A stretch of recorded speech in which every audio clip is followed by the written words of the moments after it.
சங்கம் பண்ணணும், போராட்டம் பண்ணி எல்லாத்தையும் வெற்றி பெற ஒரே அமைப்பு அரசுடைய சம்மேளனம் மட்டும்தான் பாண்டிச்சேரியில. அதை இன்னும் அந்த ஊழியர்கள் நிறைய புரிய மாட்டாங்க. நானும் எவ்வளவு சொல்லி பாக்குறேன். நான் எல்லா மீட்டிங் கூட எங்க ஊழல காலையில ஒரு மீட்டிங்ல கூட கத்து பாண்டிச்சேரி வருது அரசுடைய சம்மேளனத்தை தவிர டெய்லி போராட்டம். யாருக்காக ஆளுடைய நல்லா செய்யுங்க. நீங்க வந்து பொதுவாக நல்லா செய்யாம வந்தீங்க.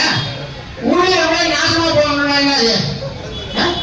177 பேர் வந்து செத்தவங்க போயிட்டு வேலை இல்லை. 1-2 கிடையாதுங்க.